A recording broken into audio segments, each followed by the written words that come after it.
Subscribe करें हमारे YouTube channel साधना gold को और पाएं वीडियो सबसे पहले। और हाँ, बेल आइकन दबाना ना भूलें।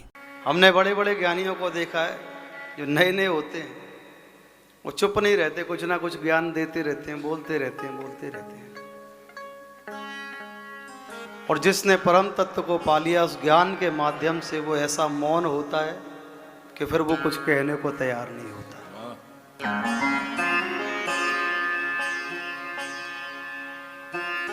विवेक का होना आवश्यक है। विवेक कब होगा? जब हम सत्संग करेंगे। और जब सत्संग करेंगे, सत्संग में बैठेंगे, कौन सा विवेक प्राप्त होगा? व्यापार वाला नहीं, संसार वाला भी नहीं, लोकाचार वाला भी नहीं। विवेक प्राप्त होगा कि प्रभु की शरणागति कैसे प्राप्त हो, प्रभु के श्री चरण कैसे प्राप्त हो। अनेक प्रकार से आत्मदेव को गोकर्ण जी ने समझाया। कहने लगे कि जब इस जीव को विवेक हो जाए तो उस विवेक के माध्यम से सारे मोह भंग हो जाते हैं। कौन सा मोह? ये मेरी पत्नी है, ये मेरा पुत्र है, ये दुकान मेरी है, ये फैक्ट्री मेरी है, ये कार मेरी है, ये संसार में बनी हुई चीजें मेरी है। ये मोह है। इस मोह के जाल में जीव इस प्रकार कसा हुआ है, इस प्रकार फंसा हुआ है कि संसार की चकाचौंध से बाहर की चमक जो है ना, अपने हृदय के भीतर देखने ही नहीं देती कि हृदय के भीतर कौन बैठा हुआ है। उसे तो लगातार इग्नोर करता हुआ चलता है,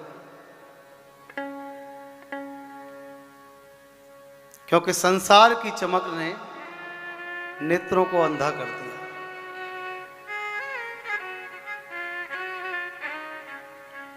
इसीलिए जब भी सत्संग में बैठो, बड़ा संभल कर बैठना चाहिए,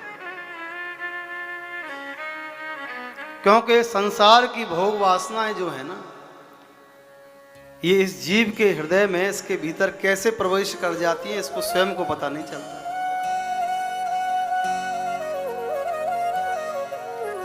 क्योंकि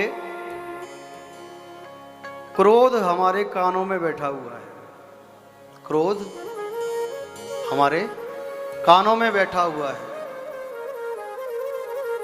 हम शांत चित्त होकर कहीं बैठे हुए हों, दूर दूर तक किसी की आवाज नहीं आती हो, एक व्यक्ति हमसे आकर कह दे, भाई साहब फलाना आदमी आपके विषय में ऐसा बोल रहा है, बात कहां पहुंची?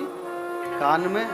क्रोध जागृत हो, अच्छा हमारे बारे में ऐसा बोल दिया, उसकी हिम्मत कैसे हो, चलो देखते हैं। तो क्रोध ने कान में प्रवेश किया,